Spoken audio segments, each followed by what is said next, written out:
Manju Kumari and welcome to beginning for learning. तो आज के इस वीडियो में हम लोग बात करने वाले हैं अमर्जिंग न्यू वर्ल्ड ऑर्डर, यानी जो नई विश्व व्यवस्था है उसके बारे में हम लोग जानेंगे कि नई विश्व व्यवस्था क्या है, यानी कि जो न्यू वर्ल्ड ऑर्डर है वो क्या है। अब जैसे कि ये जानने के लिए हमें थोड़ा पहले जो है वो इतिहास में जाना पड़ेगा, ठीक है। तो पहले हम लोग समझेंगे कि पुरानी जो विश्व व्यवस्था थी वो क्या थी। तो जैसे अगर हम लोग बात करते हैं तो शुरुआत में अगर जैसे हम लोग बात करते हैं तो पहले जो अभी जो अमेरिका, जो कि जैसे हम सुपर पावर कहते हैं, चाइना जो उभरती हुई व्यवस्था है, भारत, ये जो कंट्री जो भी ज्यादा पावरफुल बनती जा रही हैं, चाहे वो सेना के एरिया में हो, चाहे साइंस टेक्नोलॉजी किसी भी एरिया में हो, ठीक है, या फिर आर्थिक रूप से मजबूत जो कंट्रीज अभी हो रही हैं, तो पहले ये कंट्री मजबूत नहीं थी। पहले जो है जो विश्व व्यवस्था थी जो आज है, पहले कोई और व्यवस्था थी, मतलब कि पहले और जो देश थे और जो कंट्रीज थी वो ज्यादा पावरफुल थी। तो अगर हम लोग बात करें तो हम यूरोप की बात करते हैं, तो जो यूरोपीय कंट्रीज थी, शुरू में यूरोपीय कंट्री जो है वो बहुत ज्यादा पावरफुल थी, सेना के रूप से भी बहुत ज्यादा पावरफुल थी, आर्थिक रूप से भी अच्छी थी, उनके पास जो कच्चा माल था, जो रिसोर्सेज थे वो बहुत अच्छे थे यूरोपीय कंट्रीज के पास। जैसे अगर हम लोग बात करते हैं, ठीक है, जैसे जर्मनी काफी ज्यादा पावरफुल रहा, ठीक है, इसमें हम लोग हिटलर की बात करते हैं, ठीक है। और उसके बाद हम लोग ब्रिटेन की बात करते हैं, ब्रिटेन, ठीक है, फिर उसके बाद हम लोग फ्रांस की बात करें, ठीक है। तो ये और भी काफी ऐसे यूरोपीय कंट्रीज थी जो बहुत ज्यादा उस टाइम जो है वो पावरफुल रही थी, ठीक है। मतलब हम लोग बात करते हैं तो उस टाइम अगर हम लोग 19वीं 20वीं शताब्दी की बात करते हैं, तब जाके अमेरिका जैसी कंट्रीज जो है वो उभरने लगी, वो ज्यादा पावरफुल होने लगी, ठीक है। शुरू में जर्मनी बहुत ज्यादा पावरफुल थी, वहां हिटलर ने जर्मनी को मतलब कि विस्तारवादी जो नीति अपनाकर बहुत ज्यादा पावरफुल बना दिया था। इसी की वजह से जो है वो पहला विश्व युद्ध जो है शुरू हुआ, फिर सेकेंड वर्ल्ड वॉर हुआ।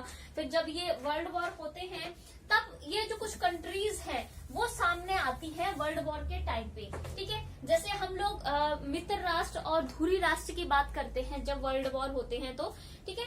तो जो मित्र राष्ट्र थे उसमें जो कंट्रीज थी वो कंट्रीज जो है वो अभी ज्यादा पावरफुल है, जो धुरी राष्ट्र में थी वो कंट्री जो है वो अभी कम पावरफुल है, ठीक है। मित्र राष्ट्र में कौन कौन थे, जैसे कि अमेरिका, ठीक है, अमेरिका, फिर ब्रिटेन और फ्रांस, ये मेनली 3 कंट्रीज थी, ठीक है, जो एक साथ जो है वो एक लड़ी। और यहाँ हम एक और इम्पोर्टेंट बात कर लेंगे, यूएसएसआर, ये सारे एक साथ होकर जो है इन्होंने विश्व वर्ल्ड में जो है वो जो दोनों भी हुए उनमें भाग लिया, एक साथ मिलकर एकजुट होकर उन्होंने मुकाबला किया। धुरी राष्ट्र में हम लोग बात कर लेते हैं इटली, जर्मनी, ठीक है, ये कुछ मेन कंट्रीज थी, और भी काफी कंट्रीज थी, पर मेन कंट्री की हम लोग बात करें तो इटली, जर्मनी, ये सारी कंट्रीज थी। तो जब मतलब हम लोग पहले करें तो पहले जो वर्ल्ड वॉर से पहले जो देश ज्यादा पावरफुल थे, ठीक है, वो वर्ल्ड वॉर के बाद, सेकेंड वर्ल्ड वॉर के बाद उतने ज्यादा पावरफुल नहीं रहे, उन्होंने अपनी स्थिति जो पहले थी वो विश्व व्यवस्था में वो खो दी, ठीक है। तो हम बात करते हैं कि सेकेंड वर्ल्ड वॉर के बाद अब इटली, जर्मनी, ये जो देश थे वो बहुत ज्यादा कमजोर हो गए। और इससे क्या हुआ, जैसे इसमें ब्रिटेन भी हम कह सकते हैं कि ब्रिटेन, फ्रांस वो कंट्रीज थी, वो देश थे जिन्होंने ज्यादातर दूसरे जो देश थे उनको अपना उपनिवेश बना रखा था, मतलब उनपे अब जैसे ब्रिटेन ने भारत को उपनिवेश बनाया था, वैसे ही फ्रांस ने भी बहुत सारी कंट्रीज को अपना उपनिवेश बना रखा था। बस सेकेंड वर्ल्ड वॉर के बाद क्या होता है कि ये जो कंट्रीज थी जिन्होंने दूसरे देशों को उपनिवेश बना रखा था वो काफी कमजोर हो गई, ठीक है, क्योंकि काफी ज्यादा उनका हम कह सकते हैं कि धन का खर्च, उसमें ज्यादा उनका धन जो है वो खर्च हुआ, ठीक है। ज्यादा धन खर्च होने के बाद क्या हुआ कि ज्यादा उनका जो है वो धन खर्च होने से मतलब उनकी सेना जो है उसका भी इनको काफी नुकसान हुआ, सेना के तौर पे धन काफी खर्च हुआ, तो काफी कमजोर हो गई ये देश। तो जब ये कमजोर हुए तो इनके हाथों से जो उपनिवेश थे वो छूटने लगे, यानी कि जिन देशों पर इनका कंट्रोल था वो वहां इनका कंट्रोल जो है कम होने लगा। तो हम भारत की भी बात करते हैं, सेकेंड वर्ल्ड वॉर के बाद ब्रिटेन काफी कमजोर हो गया था, तो इस वजह से अगर सेकेंड वर्ल्ड वॉर ना होता तो हो सकता है कि हम लोगों को आजाद होने में और भी ज्यादा टाइम लगता, क्योंकि ब्रिटेन सेकेंड वर्ल्ड वॉर के बाद काफी ज्यादा कमजोर हो गया, सेना का काफी ज्यादा उसको क्षति हुई थी, पैसे की उसको काफी ज्यादा क्षति हुई थी, तो ऐसी स्थिति में हमने भारत में जो हमारे राष्ट्रीय नेता थे, इन्होंने काफी ज्यादा मतलब बड़े पैमाने पर आंदोलन चलाए उस स्थिति में। तब ब्रिटेन के लिए वो यहाँ उन आंदोलनों को शांत करना मुश्किल हो गया, क्योंकि परिस्थिति ही ऐसी हो गई थी। ठीक है, तो हम ये समझ रहे हैं कि क्या वर्ल्ड ऑर्डर चल रहा था और अभी क्या चेंज हो रहा है। तो अभी ये ब्रिटेन फ्रांस काफी कमजोर हो गए, तो नए नए राष्ट्र उभरने लगे, नए नए स्वतंत्र राष्ट्र जो है वो उभरने लगे। बट उसके बाद जो है वो फिर कोल्ड वर्ल्ड वॉर आ जाता है। जब ये first and second world war समाप्त होते हैं तो जो विश्व व्यवस्था है वो फिर से चेंज होती है। ठीक है, शुरू में हम लोग बात करें तो विश्व व्यवस्था में जर्मनी जैसे देश, ब्रिटेन, फ्रांस जैसे देश बहुत ज्यादा ऊपर थे। फिर विश्व व्यवस्था फिर से बदली, और फिर से कब बदली है, वो बदलती है जब वो हमारे पहला और दूसरा विश्व युद्ध होता है, तब जाके फिर से व्यवस्था जो है वो विश्व व्यवस्था फिर से चेंज होती है। उसके बाद जो विश्व व्यवस्था है वो फिर से चेंज कब होती है, जब शीत युद्ध शुरू होता है, कोल्ड वर्ल्ड वॉर। ठीक है, शीत युद्ध, वैसे शीत युद्ध में मेनली आपको पता है कि यूएसए और दूसरी तरफ जो था वो यूएसएसआर था। इन दोनों के बीच में जो है वो शीत युद्ध की जो हम कह सकते हैं कि एक प्रकार से विरोध इन दोनों में चल रहा था। तो जब हम लोग बात करते हैं ना, जैसे हमें लगता है कि शीत युद्ध, हम लोग ज्यादातर मानते हैं कि 1945 में जब सेकेंड वर्ल्ड वॉर खत्म हो गया था तब जाके शीत युद्ध शुरू हुआ था, पर ऐसा नहीं है। शीत युद्ध की हम कह सकते हैं शुरुआत काफी पहले ही हो चुकी थी, क्योंकि जब हम लोग बात करते हैं जब सेकेंड या फर्स्ट वर्ल्ड वॉर में जो यूएसए था और यूएसएसआर, ब्रिटेन, फ्रांस ने आपको बताया, ये एक ही खेमे में थे, एक ही साथ मिलकर लड़े। बट जो एक साथ तो थे, पर फिर भी इन दोनों में जो है अंतर विरोध थे, क्योंकि जो यूएसएसआर था वो जो है वो समाजवादी, या हम कह सकते हैं कि सोवियत जो विचारधारा थी, ठीक है, सोवियत संघ हम इसको कहते हैं, तो इसकी जो समाजवादी विचारधारा थी, ठीक है, इसकी समाजवादी विचारधारा थी, और यूएसए की जो थी वो पूंजीवादी विचारधारा थी। तो इससे क्या हुआ कि इन दोनों में मतभेद जो है शुरू से ही थे। यूएसए जो था वो, क्योंकि उसकी दूसरी विचारधारा थी, और भी कई कारणों से जो है, क्योंकि यूएसएसआर की नीति रही थी विस्तारवादी, वो ज्यादा से ज्यादा एरिया पे कंट्रोल करने की उसकी नीति रही, तो वो नीति को यूएसए पसंद नहीं करता था, क्योंकि वो भी खुद एक विश्व शक्ति बनना चाहता था। तो वो ये थोड़ी ना चाहेगा कि उसके सामने कोई और विश्व शक्ति आके खड़ी हो जाए। अब जैसे मान लीजिए मैं पावरफुल बनना चाहती हूँ, है ना, तो कोई और है जो मेरे से ज्यादा जल्दी से कोशिश कर रहा है पावरफुल बनने की, तो मेरे को तो वो अपना एक तरह से प्रतिद्वंदी लगेगा ना। तो अमेरिका को ये अपना प्रतिद्वंदी लग रहा था, लेकिन साथ में थे, क्योंकि साथ में होने से ही, एक साथ मुकाबला करने से ही ये विश्व युद्ध जीत पाए, नहीं तो इनको ही बहुत ज्यादा नुकसान होता, ये हार जाते, तो वैसे ही विश्व शक्ति बनने का सपना इनका खत्म हो जाता। तो इसलिए एक साथ थे, ना चाहते हुए भी एक साथ थे। फिर 1945 में जब अमेरिका यूएसए जापान पे बम गिराता है, नाकासामी और हिरोशिमा पे, तो तब ये क्या था कि तब यूएसएसआर और इसके जो विरोध था वो और ज्यादा बढ़ जाता है, क्योंकि यूएसएसआर ने इन पे आरोप लगाया कि इन्होंने अपनी शक्ति का प्रदर्शन करने के लिए जो है वो जापान पे बम गिराया। बट अमेरिका उस टाइम कहता है कि भी हमें सेकेंड वर्ल्ड वॉर खत्म करना था, इसलिए ये बॉम्ब जो है वो गिराया गया। ठीक है, और दूसरी यहाँ से और ज्यादा बात ये बिगड़ी कि यूएसएसआर जब मतलब कि परमाणु बम अमेरिका के पास थे, तो ये बात उसने अपने, क्योंकि अपने जो खेमे में जो भी देश थे उन सबको मतलब कि बतानी चाहिए थे एक प्रकार से उसको ब्रिटेन को उसने ये बात बताई थी कि उसके पास परमाणु हथियार है, पर ये बात उसने यूएसएसआर को नहीं बताई। तो जब उसने 1945 में अमेरिका ने जापान पे बम गिराया, तब जाके उसको इस चीज का पता चला, और तब उसको इस चीज का पता चला कि इसके पास परमाणु हथियार भी है साथ में। ये बात ब्रिटेन को पता है लेकिन हमें नहीं पता है, तो संबंध जो है वो फिर से बिगड़ने लगे। उसके बाद जो है क्यूबा पे आता है 1962 में, क्यूबा संकट, वो हम किसी और उसमें बात करेंगे, क्योंकि हम लोग बात कर रहे हैं कि किस तरह से जो विश्व व्यवस्था है वो चेंज हुई। तो उसके बाद इनके जो है परिस्थितियां काफी ज्यादा बिगड़ जाती हैं, और इस प्रकार से विश्व जो है वो दो भागों में बंट जाता है। एक तो यूएसएसआर का खेमा बन जाता है, और एक होता है यूएसए का। ठीक है, तो इस शीत युद्ध के बाद विश्व व्यवस्था जो है वो चेंज हो जाती है, एक यूएसए एक तरफ हो जाता है और एक यूएसएसआर। ठीक है, तो विश्व व्यवस्था में ये हो जाता है कि पूरा विश्व जो है वो दो भागों में बंट जाता है, और ये अपने नाटो वगैरह जो है वो सैनिक संगठन बनाते हैं, और ये वार्सा पैक्ट, ठीक है, इस तरह के ये सैनिक संगठन बनाते हैं। ये हम बात करें तो 4 अप्रैल को बनाया गया था, 1949 को, और ये 14 मई 1955 को। ठीक है, तो ये इस तरह से सैनिक संगठन बना देते हैं और विश्व जो है 2 भागों में बंट जाता है। उसके बाद जो विश्व व्यवस्था है फिर से चेंज होती है। फिर हमारे यहाँ नॉन अलाइनमेंट मूवमेंट यानी गुट निरपेक्ष आंदोलन आता है। तो एक जिसे हम तीसरे दुनिया के देश कहते हैं। तो विश्व को हम कह सकते हैं कि अब विश्व जो है वो 3 भागों में हो गया। यहाँ पर जो है वो गुट निरपेक्ष वाले देश भी आ गए, कुछ देश जो अभी अभी स्वतंत्र हुए थे जैसे कि भारत। ठीक है, तो वो फिर से उन्हीं चीजों में नहीं जाना चाहते थे कि वो फिर से गुलाम।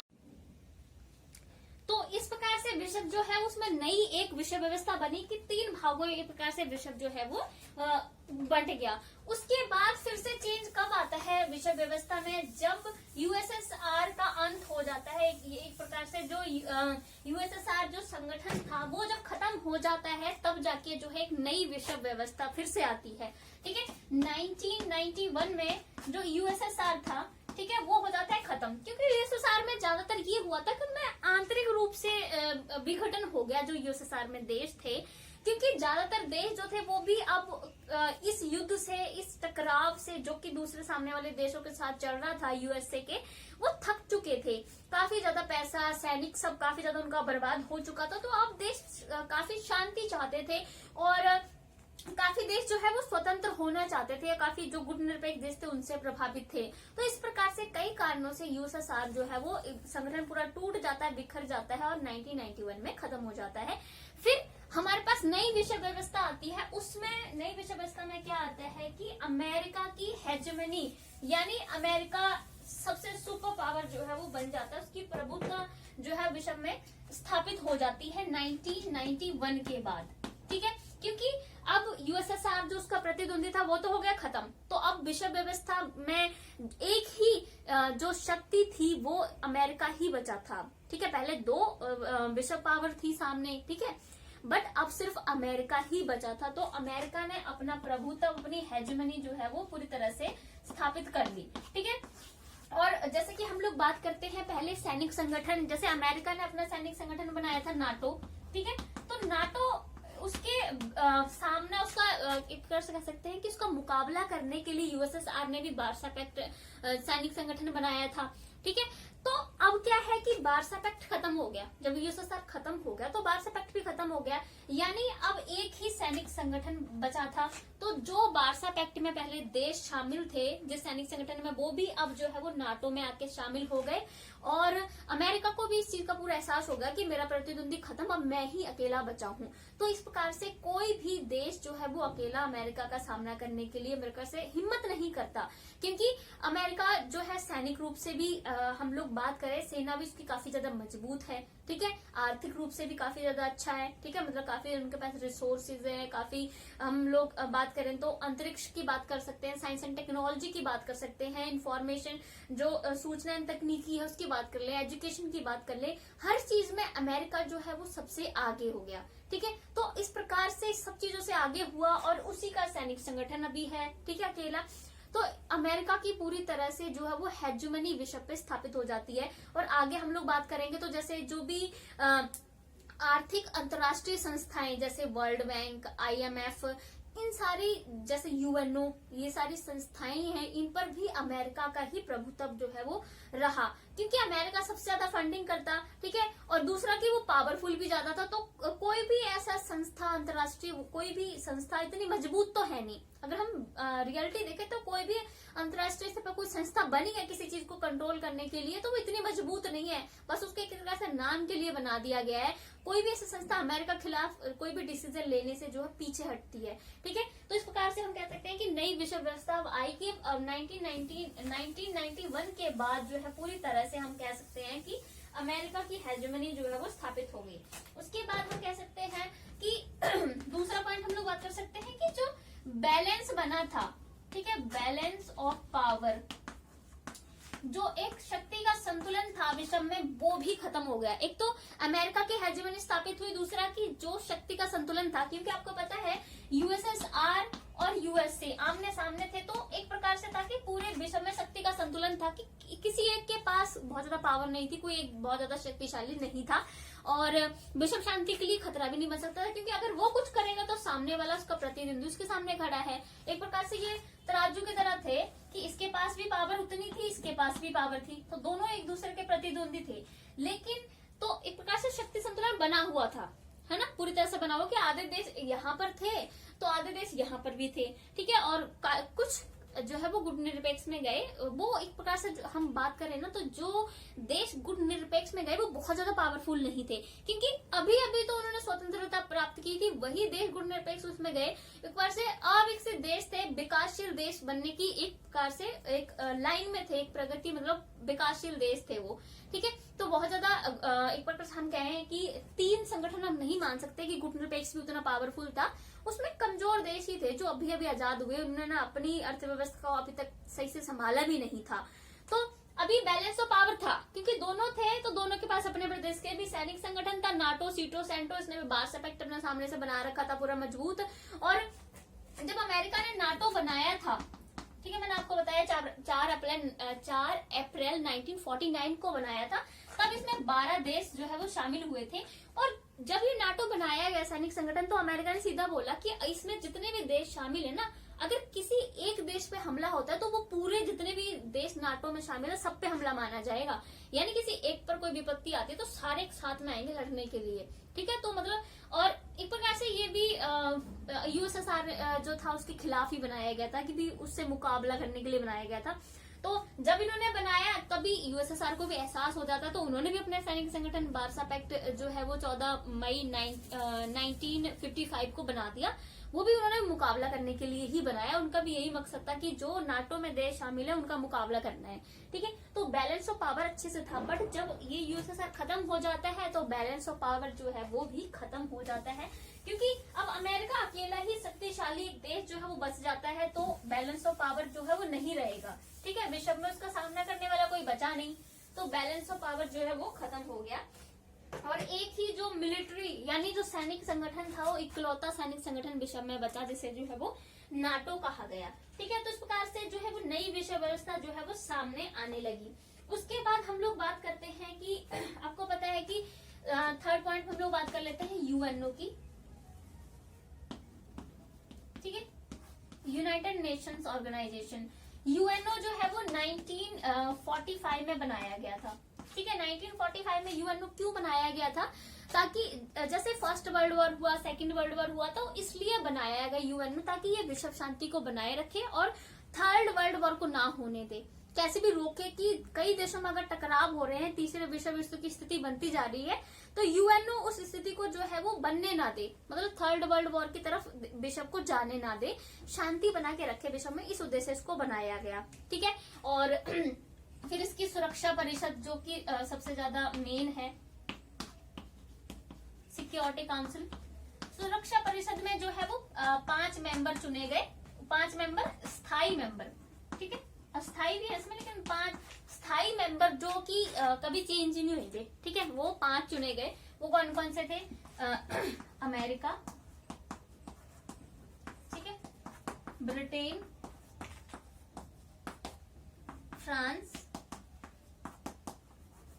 चाइना और रूस, ठीक है। ये मतलब सुरक्षा परिषद जो यूएनए की थी, जो कि मेन डिसीजन आप कैसे कह सकते हैं कि वो लेती है मेन डिसीजन, ठीक है।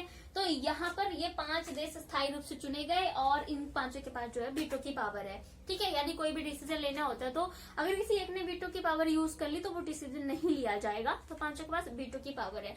तो अभी क्या है कि इस परिषद को बनाया गया विश्व शांति के लिए, कि विश्व में एक प्रकार से शांति बनाई जा सके, लेकिन इस पर भी जो है वो अमेरिका का ही प्रभुत्व जो है रहा, क्योंकि अमेरिका ने सबसे ज्यादा इसको फंडिंग की और इसमें स्थायी सदस्य भी है, वीटो की पावर भी उसके पास, ठीक है। और मतलब कोई भी, मैंने बोला ना जैसे कि कोई भी अंतर्राष्ट्रीय संस्था अमेरिका के खिलाफ कोई डिसीजन लेने से जो है वो एक प्रकार से अपने पांव पीछे खींचती है, ठीक है, क्योंकि काफी ज्यादा मतलब सबसे ज्यादा पावरफुल वो कंट्री है, ठीक है। तो उसके खिलाफ जाने से पहले जो है वो काफी बार जो है एक बार से कोई भी विश्व संगठन, क्योंकि मोस्ट ऑफ जितने भी जो अंतर्राष्ट्रीय स्तर पर संगठन है उनकी फंडिंग तो अमेरिका सबसे ज्यादा, तो अमेरिका से ही फंडिंग होती है। तो अगर वही बात है कि अगर कोई तुम्हारी मदद कर रहा है तो तुम उसके खिलाफ क्यों जाओगे, एक बार से हम ये वाली बात भी कह सकते हैं, है ना। तो यूएनओ ने भी मतलब कि हम बात कहें तो अमेरिका के प्रभुत्व में रह के ही काम किया कि उसके एक प्रकार से यूएनओ के डिसीजन हम अमेरिका के डिसीजन मान सकते हैं, ठीक है। मतलब उन्होंने पूरी तरह से अमेरिका के पक्ष में ही डिसीजन लिया, अमेरिका के पक्ष में ही रहे। तो जब 2003 में, अब इसका एग्जांपल देख सकते हैं, अब 2003 में जब इराक पर अमेरिका ने हमला किया और बोला कि यहाँ पर मतलब कि ऐसे कुछ हथियार हैं जो वैश्विक तौर पर विनाश कर सकते हैं मानव जाति का, है ना, ऐसे कुछ हथियार हैं, ये करके इन्होंने 2003 में इराक पे हमला किया। लेकिन वहां निकला क्या, कुछ भी ऐसे कोई हथियार मिले नहीं। और इवन अगर आप देखोगे सर्च करके ना, तो ऐसी अमेरिका के सैनिकों की सोने की ईंटों के साथ काफी तस्वीरें उसके बाद आई। यानी अमेरिका ने वहां से तेल के लिए और जो भी संसाधन थे वो वहां से लिए। तो उनका मेन मकसद ये नहीं था कि भाई हमने कोई सुरक्षा के लिए, विश्व सुरक्षा के लिए इराक पर हमला किया है, पर इसके बदले उन्होंने अपना ही एक प्रकार से हम कह सकते हैं कि जो मकसद था वो पूरा किया, ठीक है। तो भी उस टाइम भी यूएनओ ने कुछ नहीं किया उसके खिलाफ, कि मतलब उसके जो भी, अगर बाद में पता चलेगा कि ऐसे हथियार थे ही नहीं तो कोई कार्रवाई की जानी चाहिए थी, पर ऐसी कोई कार्रवाई हुई नहीं। तो उस टाइम महासचिव थे कोफी अन्नान, उनका नाम था उस टाइम जब ये हमला किया गया था। तो कोफी अन्नान जो महासचिव थे, उन्होंने जरूर बोला था कि अमेरिका का ये डिसीजन जो है वो सही नहीं है, बट फिर भी कोई एक्शन नहीं लिया गया। तो प्रकार से जो अंतर्राष्ट्रीय स्तर पर जो संस्था मेनली बनाई गई कि विश्व शांति बना रखे, उस संस्था ने भी जो है वो अमेरिका के पक्ष में ही फैसला लिया। अमेरिका के अधीन रहकर ही वो जो संस्था काम करती है, ठीक है। तो इस प्रकार से जो विश्व व्यवस्था है वो अमेरिका के इर्द गिर्द जो है एक प्रकार से हम कह सकते हैं कि घूमती है। तो उसकी यूएनओ की जो विश्वसनीयता है वो भी धीरे धीरे जो है वो कम होने लगी। तो उसके बाद हम लोग बात करते हैं कि अब जब इसकी विश्वसनीयता कम हुई यूएनओ की, तब जो दूसरे देश है, ठीक है, वो अब मांग करते हैं कि इसको ज्यादा जो है विश्वसनीय बनाया जाए यूएनओ को, ठीक है। तो जैसे कि आप अभी जैसे हम लोग बात करते हैं 20वीं या 21वीं शताब्दी की, तो अभी क्या है, जैसे अगर मैं बात करूं तो 1945 में यूएनओ की स्थापना की गई थी, ठीक है। तब इसमें जो है कोई अबाउट 51 देश जो थे वो इसमें शामिल थे, ठीक है। लेकिन अब हम लोग बात करते हैं तो अभी इस टाइम पे हम लोग बात करते हैं तो 193 जो कंट्रीज हैं यूएनओ में है, ठीक है। तो अब जो देशों की मांग है, क्योंकि 5 ही सदस्य हैं इसके स्थायी सदस्य सुरक्षा परिषद में, तो ज्यादातर देश अब मांग करते कहते हैं कि जब ये बना था परिस्थितियां और थी, लेकिन अब परिस्थितियां बदल चुकी हैं। अब काफी नई समस्याएं विश्व के सामने आ रखी हैं, जैसे कि आतंकवाद अब बहुत ज्यादा ही, मतलब कि एक प्रकार से हम कह सकते हैं कि बड़े पैमाने पर जो है वो आतंकवाद फैल रहा है। पर्यावरण की समस्याएं बहुत बड़े पैमाने पर अब आ रही हैं। कई तरह के वायरस जो है वो आपको जो है वो देखने को मिल रहे हैं विश्व में, जो पूरे विश्व को हिला के रख देते हैं। अभी कोरोना वायरस की हम लोग बात कर सकते हैं। तो इस तरह की काफी नई नई समस्याएं आ रही हैं। तो इसलिए जो दूसरी कंट्रीज की मांग है कि जो भी दूसरे देश हैं उनको भी ज्यादा प्रतिनिधित्व दिया जाना चाहिए। तो बहुत सारे देश मांग करते हैं, अपना दावा पेश करते हैं कि सुरक्षा परिषद में सदस्यों की जो संख्या है वो बढ़ानी चाहिए, 5 सदस्य से मतलब ज्यादा होनी चाहिए, क्योंकि अब देश भी तो 193 शामिल है, नई नई समस्याएं आ रही है, तो और दूसरे देशों की भी अपनी बात रखने का मौका मिलना चाहिए। अब तो उसमें संख्या जो है सुरक्षा परिषद में बढ़ाई जानी चाहिए, जो भी स्थायी सदस्य हैं उनकी। तो G4 कंट्रीज हैं वो पूरा दावा पेश करती हैं भी उनको भी स्थायी सदस्यता मिलनी चाहिए। G4 कंट्रीज में जैसे भारत, जापान, ब्राजील, ठीक है, इस तरह की कुछ कंट्रीज आती हैं जो कि मांग करती हैं कि उनको इसमें जो है वो भाग मिलना चाहिए। जर्मनी भी है, ठीक है, G4 कंट्री। तो ये देश जो है ज्यादा मांग कर रहे हैं कि उनको ज्यादा प्रतिनिधित्व जो है वो दिया जाना चाहिए। और जैसे लैटिन अमेरिका, अफ्रीका, इस तरह के जो अविकसित देश हैं उनको भी ज्यादा प्रतिनिधित्व देने की मांग जो है वो उठ रही है कि नई नई समस्याएं आ रही हैं, काफी ज्यादा देश शामिल हो गए हैं। तो यूएनओ को ज्यादा विश्वसनीय बनाया जाना चाहिए, ज्यादा सदस्यों को मतलब ज्यादा कंट्रीज को उसमें प्रतिनिधित्व जो है वो दिया जाए, ठीक है। तो ये भी नई विश्व व्यवस्था जो हम कह सकते हैं कि चेंज हो रही है। अब जैसे कि मैं बात कर रही थी कि अब हम अंतर्राष्ट्रीय स्तर पर देखें, जो भी आर्थिक संस्थाएं हैं, ठीक है, तो उनकी भी मांग हो रही है कि मतलब आर्थिक संस्थाएं हैं तो उनको किस लिए बनाया गया। जैसे अगर हम आर्थिक संस्थाओं की बात करूं, IMF, वर्ल्ड बैंक, ठीक है। इनकी बात करूं तो इन संस्थाओं को इसलिए स्थापित किया गया ताकि जो कमजोर देश हैं, जो अविकसित देश हैं या जो विकासशील देश हैं, उनकी आर्थिक रूप से मदद की जा सके, उनको कम ब्याज पर जो है वो ऋण उपलब्ध जो है वो करवाया जा सके। ठीक है, इसलिए जो है इन संस्थाओं को शुरू किया गया था। लेकिन इन संस्थाओं पर भी जो है वो पूरी तरह से अमेरिका का प्रभुत्व है। ये अमेरिका के प्रभाव में रहकर ही काम करती है, क्योंकि वही वाली बात है कि फंडिंग भी सबसे ज्यादा होती है और अमेरिका ज्यादा शक्तिशाली जो है वो देश है। ठीक है, तो अब ये क्या करती है, ये जो आर्थिक संस्थाएं हैं, अंतर्राष्ट्रीय आर्थिक संस्थाएं, ये अब कमजोर देशों की मदद करने से पहले उन पर कुछ शर्तें लागू करती हैं कि मतलब कि तुम अपनी विदेश नीतियों को हमारे अकॉर्डिंग बनाओ, या फिर तुम्हारी जो आर्थिक नीतियां हैं वो हमारे अकॉर्डिंग होनी चाहिए। इस तरह की काफी ज्यादा उन पर शर्तें लगाई जाती हैं। ठीक है, तो इस प्रकार से हम कह सकते हैं कि जो भी अंतर्राष्ट्रीय आर्थिक संस्थाएं हैं वो भी अमेरिका के प्रभाव में रहकर ही काम करती हैं। ठीक है, तो ये नई विश्व व्यवस्था जो चेंज हुई है उसमें हम लोग कह सकते हैं कि ज्यादातर जो है वो अमेरिका का प्रभाव है इस नई विश्व व्यवस्था में। ठीक है, उसके बाद हम लोग बात करते हैं WTO की। मैं इसे साफ कर देती हूँ। विश्व व्यापार संगठन,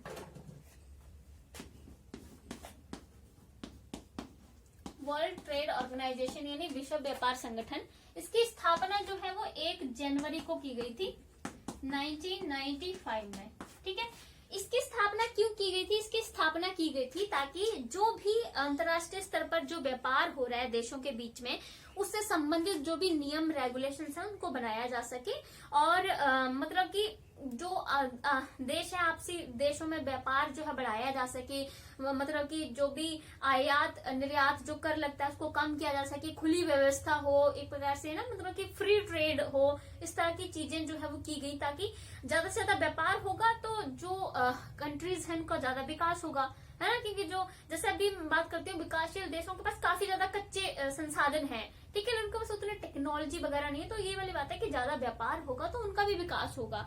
तो इसलिए इसको जो है स्थापित किया गया कि वैश्विक स्तर पर जो व्यापार हो रहा है उससे संबंधित नियम रेगुलेशन जो है ये तय कर सके। ठीक है, तो जब इसको स्थापित किया गया था तब इसमें जो है वो काफी जो हम कह सकते हैं कि कम देश जो है उसमें शामिल थे, लेकिन बाद में जो है इसमें और भी काफी ज्यादा जो है देश जो है शामिल होते गए। तो अगर हम लोग इसकी अब की बात करें तो 159 इसमें कंट्रीज जो है वो शामिल हैं, और अगर इसके मुख्यालय की बात करें तो इसका मुख्यालय स्विट्जरलैंड में है। ठीक है, ऐसे याद रख लेना आप। स्विट्जरलैंड के जिनेवा में हम लोग बात करते हैं तो वहां इसका मुख्यालय है। तो इसमें क्या बात है कि खुला व्यापार होना चाहिए, आयात निर्यात कर कम किया जाना चाहिए। तो इसमें ज्यादातर ये है कि ये वाली संस्था भी अमेरिका के प्रभाव में रहकर ही काम करती है। जैसे कि जो ज्यादा पावरफुल कंट्रीज है ना, जैसे उन्होंने विकसित या मतलब जो विकासशील कंट्रीज है उनको बोला कि खुला व्यापार रखो, है ना, किस तरह के कोई आयात निर्यात कर ना लगाओ। तो ज्यादातर विकासशील कंट्रीज ने ऐसा किया, लेकिन जब विकसित कंट्रीज की बात आई तो उन्होंने ऐसा कुछ नहीं किया। उनके यहाँ आने वाला जो भी दूसरे देश से माल था, मतलब कि मान लीजिए कोई इंडिया से अमेरिका में जा रहा है, जस्ट एक फॉर एग्जांपल की बात कर रही मैं, तो उन्होंने फिर भी उस पर जो है वो एक प्रकार से जो है वो आयात निर्यात कर लगाया। ठीक है, तो मैं एक प्रकार से कह सकते हैं कि इसमें भी अमेरिका का प्रभाव जो है वो ज्यादा रहा। ठीक है, तो कुछ और पॉइंट्स हम इसमें बात कर लेते हैं। तो फिर हम बात कर सकते हैं, जैसे कि मैं अभी आपको बोल रही थी कि विकासशील देश और विकसित देश, developing countries and developed country.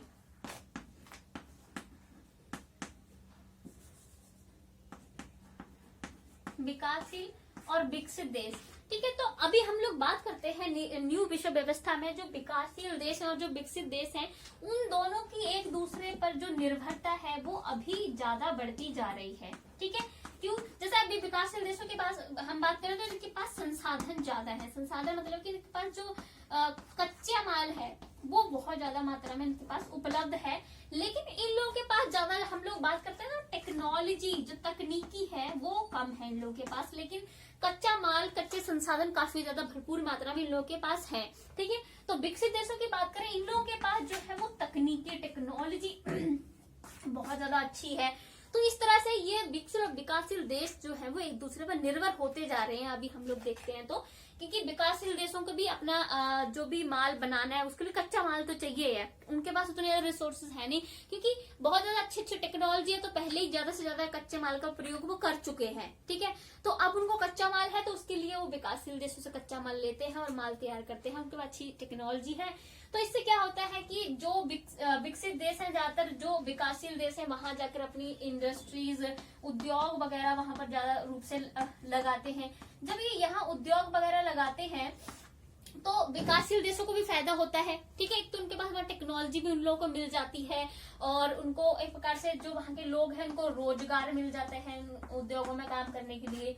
ठीक है, तो रोजगार भी मिल रहा है, टेक्नोलॉजी भी मिल रही है, और जो छोटे उद्योग हैं, ठीक है, हम लोग बात करते हैं, तो उनको भी अब उनके सामने कंपटीशन आ जाता है कि अभी ये जो दूसरे देशों से यहाँ पर कंपनियां आई हैं वो अच्छा माल तैयार करेंगी, तो छोटे उद्योग भी अपने माल को बेहतर से बेहतर बनाना चाहते हैं ताकि उनका माल ज्यादा बिके, क्योंकि अब कंपटीशन उनको करना पड़ेगा, तो माल अच्छा तैयार होता है, मतलब कि जो भी माल तैयार हो रहा है उसकी क्वालिटी अच्छी हो जाती है अब, तो काफी ज्यादा फायदे हो जाते हैं इस आत्मनिर्भरता से। विकासशील देशों में रोजगार हो जाता है, माल भी अच्छे से तैयार होता है। ठीक है, उनको निवेश जो है दूसरी कंट्रीज बाहर से आके करती हैं, तो विदेशी मुद्रा भी उनको मिल जाती है, विकासशील देशों को अपना कच्चा माल मिल रहा है, और इस तरह से आत्मनिर्भरता काफी बढ़ती जा रही है, और इस आत्मनिर्भरता से दोनों का ही फायदा होता है।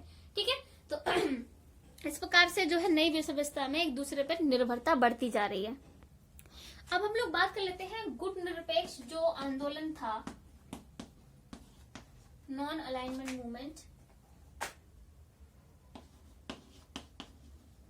ठीक है, अब हम लोग बात कर लेते हैं कि अभी नई विश्व व्यवस्था में इसकी क्या भूमिका है, इसकी क्या जरूरत है, क्या महत्व है। ठीक है, तो जब 20वीं शताब्दी में, जब आपको पता है कि जब विश्व दो भागों में बांटा गया था, यूएसए और यूएसएसआर में, तब जो है तीसरी दुनिया के देश जो गुट निरपेक्ष आंदोलन में शामिल थे उनको कहा गया, यानी जो अभी अभी स्वतंत्र हुए थे वो अलग हो गए, गुट निरपेक्ष जो है वो बन गए, यानी वो किसी एक गुट में नहीं गए, दोनों से अच्छे से रिलेशन बनाने की उन्होंने कोशिश की, ऑफिशियली जाके किसी गुट में शामिल वो लोग नहीं हुए।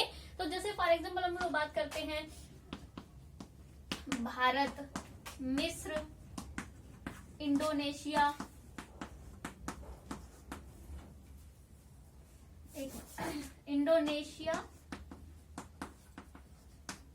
यूगोस्लाविया,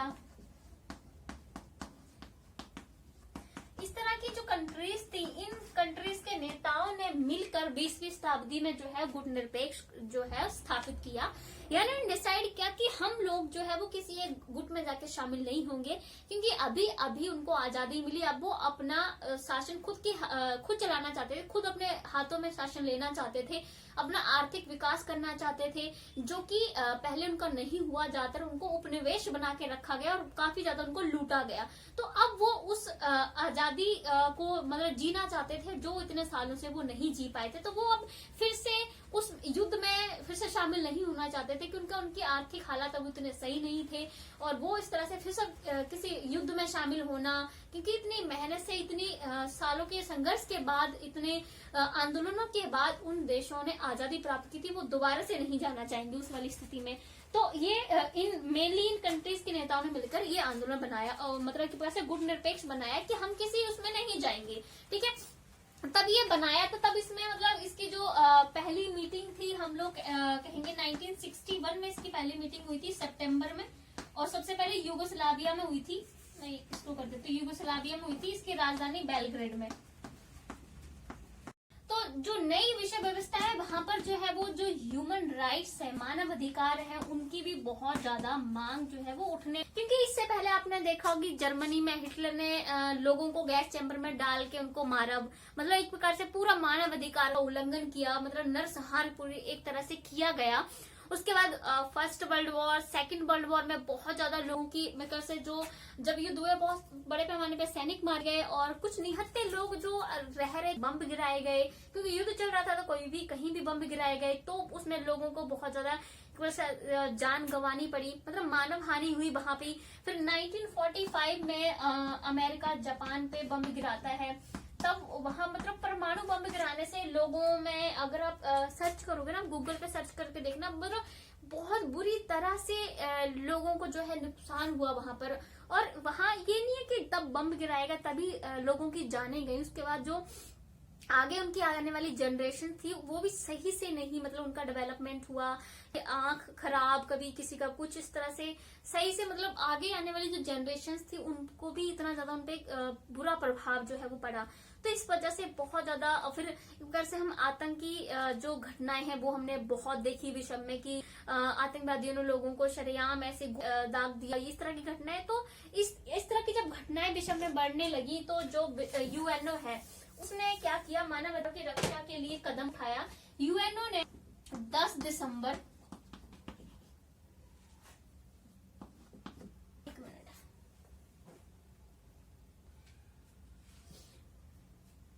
उसके बाद यूएनओ द्वारा जो है वो कदम उठाया जाता है। यूएनओ जो है वो 10 दिसंबर 1948 को human declaration, universal human declaration जो एक्ट है वो निकालता है, जिस मतलब कि हम जिसको कहते हैं वैश्विक स्तर पर जो अधिकारों की रक्षा के लिए विश्वव्यापी घोषणा जो है उन्होंने की। Universal declaration of human rights 10 दिसंबर 1948 को यूएनओ द्वारा ही कदम उठाया गया। तभी हम 10 दिसंबर को जो है वो world human rights day celebrate करते हैं। तो इसमें मतलब जो भी वैश्विक स्तर पर मानव अधिकारों का उल्लंघन किया जा रहा है उसके खिलाफ जो है इसमें मतलब दिया गया कि मानव अधिकारों का उल्लंघन ना किया जाए। लेकिन इसके बाद भी वो घटनाएं होती रही। अगर हम लोग दक्षिण अफ्रीका का एग्जांपल लें तो दक्षिण अफ्रीका में नेल्सन मंडेला, आपने सुना होगा, उनके नेता, उनको 28 साल की जो है वो जेल हुई। ठीक है, 28 साल की जेल, क्योंकि नेल्सन मंडेला ने अपने लोगों को न्याय दिलाने के लिए, जो ब्लैक पीपल थे उनके साथ अन्याय किया जाता उनको दिलाने के लिए आंदोलन किया।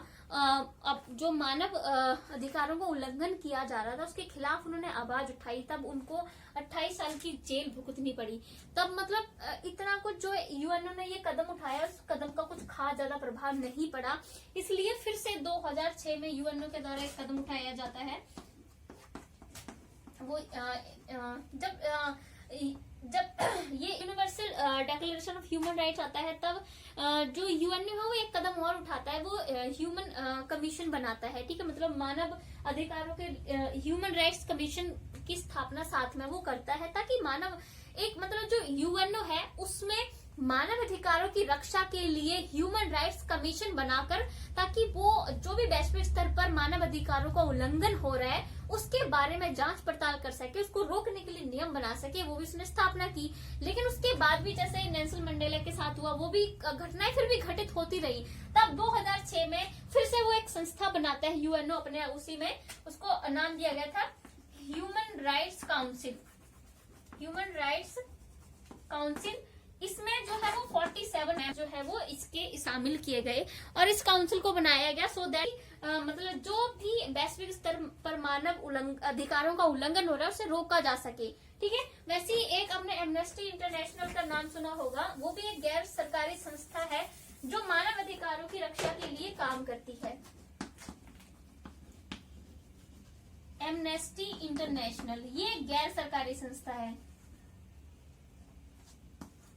ठीक है, एमनेस्टी इंटरनेशनल ये भी मानव अधिकारों की रक्षा के लिए ही कार्य करती है। तो अगर हम इस नई विश्व व्यवस्था में बात करें तो भारत की बात न करें ये तो हो ही नहीं सकता, क्योंकि नई विश्व व्यवस्था में हम लोग बात करें तो भारत पहले आजाद हुआ। आजाद होने के बाद बहुत ज्यादा पावरफुल नहीं था, क्योंकि हमें आर्थिक तौर पे बहुत हम कमजोर थे, क्योंकि एक प्रकार से ब्रिटेन ऑलमोस्ट सब कुछ लूट के ले गए थे, ब्रिटेन वाले। ठीक है, ईस्ट इंडिया कंपनी। तो इससे क्या हुआ कि जब भारत आजाद हुआ तो बहुत ज्यादा रिसोर्सेज हमारे पास नहीं बचे थे, कोई खास टेक्नोलॉजी, कोई आर्थिक रूप से हमारे पास इतने साधन नहीं थे जिनका हम प्रयोग कर सके, उभर सकते थे। लेकिन अभी हम लोग 20वीं 21वीं शताब्दी में देखें तो भारत भी जो है बहुत मजबूत एक राष्ट्र के रूप में उभर रहा है। ठीक है, अगर हम लोग अपनी औद्योगिक रूप से बात करें तो उस एरिया में भी भारत बहुत ज्यादा तरक्की कर रहा है। ठीक है, अगर हम लोग शिक्षा की बात करें वहां भी बहुत ज्यादा डेवलपमेंट हो रहा है। फिर अगर हम टेक्नोलॉजी की बात करें तो वहां भी हमें काफी जो डेवलपमेंट है वो देखने को मिल रही है। हम अंतरिक्ष की बात करें तो अंतरिक्ष में भी भारत जो है वो काफी ज्यादा आगे बढ़ रहा है। और अगर हम लोग बात करें तो भारत अभी 10वां औद्योगिक राष्ट्र बना हुआ है, ठीक है। तो अभी भारत, हम लोग कह सकते हैं कि भारत जो है वो काफी गति से प्रगति कर रहा है, 10वां औद्योगिक राष्ट्र बन चुका है। अगर हम लोग बात करें G8, यूरोपीय संघ, इस तरह के काफी यूएनओ में भी अस्थायी सदस्य है, वहाँ स्थायी सदस्य बनने की जो हम कह सकते हैं कि दावेदारी वहाँ भारत करता है, क्योंकि स्थायी सदस्य बनने के लिए भारत के पास वो सारी विशेषताएं हैं जो होनी चाहिए। बट ये है कि वहां पर चाइना नहीं चाहता कि भारत बने, तो वो वीटो का पावर यूज कर लेता है, तो जिससे कि भारत अभी नहीं स्थायी सदस्य जो है वो वहां बन पाया, लेकिन अपनी दावेदारी पूरी तरह से भारत वहां करता है। तो भारत के पास परमाणु हथियार भी हैं, है ना। तो भारत हर तरह से, सैनिक रूप से, आर्थिक रूप से, औद्योगिक रूप से, तकनीकी टेक्नोलॉजी भारत के पास अब अच्छी आ रही है। तो भारत एक बहुत ही मजबूत राष्ट्र के रूप में अब उभर रहा है, उसकी स्थिति विश्व में काफी ज्यादा मजबूत जो है वो बनती जा रही है, ठीक है। तो एक बार से हम भारत को एक डेवलपिंग कंट्री से जो है विकसित कंट्री की ओर जाने की राह पर देख सकते हैं।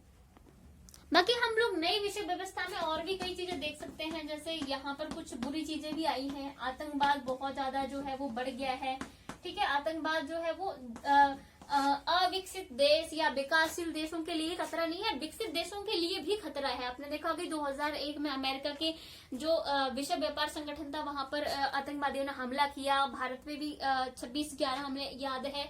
तो आतंकवादी जो है वो पूरी तरह से हम कह सकते हैं कि पूरे विश्व के लिए खतरा बनते जा रहे हैं। आतंकवाद एक बहुत बड़ी नई समस्या विश्व के सामने आ रही है नई विश्व व्यवस्था में। फिर यहाँ हम पर्यावरण की समस्या पे बात कर सकते हैं कि पर्यावरणीय समस्याएं बहुत ज्यादा जो है वो विश्व को झेलनी पड़ रही है। ओजोन परत जो कि हमारी परावैंगनी किरणों से रक्षा करती है, उसमें काफी छेद हो रहे हैं। जो एक मौसम चलते थे कि सर्दी गर्मी का, उनमें काफी चेंज हो गया। अब सर्दी कम टाइम तक रहती है, गर्मी लॉन्ग टाइम तक रह रही है। मतलब जो CO2 है वो ज्यादा बढ़ रही है, ग्लेशियर पिघल रहे हैं, और कई तरह के वायरस वगैरह जो हैं वो आ रहे हैं, जिनका मनुष्य को सामना करना पड़ रहा है। तो इस तरह की काफी समस्याएं जो हैं वो नई विश्व व्यवस्था में हमें देखने को मिल रही हैं, ठीक है। तो आज के वीडियो में हम लोगों ने हमने देखा कि विश्व व्यवस्था जो है किस तरह से चेंज हुई। तो एक प्रकार से चेंज जो हम कह सकते हैं प्रकृति का नियम है, एक जैसी विश्व व्यवस्था हमेशा नहीं रह सकती, समय के अनुसार विश्व व्यवस्था भी चेंज होती रहती है, जो कि मैंने आपको पूरी इस वीडियो में बताया है। आप अच्छे से जो है वो समझ सकते हो। अगर आपको ये वीडियो अच्छी लगी तो लाइक से सब्सक्राइब जरूर करना, और भी आप मेरे चैनल पे पॉलिटिकल साइंस से रिलेटेड वीडियोस जो है वो देख सकते हो। और इवन आप जो है वो KBS TET+P के लिए CDP की जो वीडियोस हैं वो भी आप मेरे चैनल पे आके देख सकते हो। अगर आपके वीडियोस अच्छी लगती हों तो लाइक से सब्सक्राइब जरूर करें। धन्यवाद।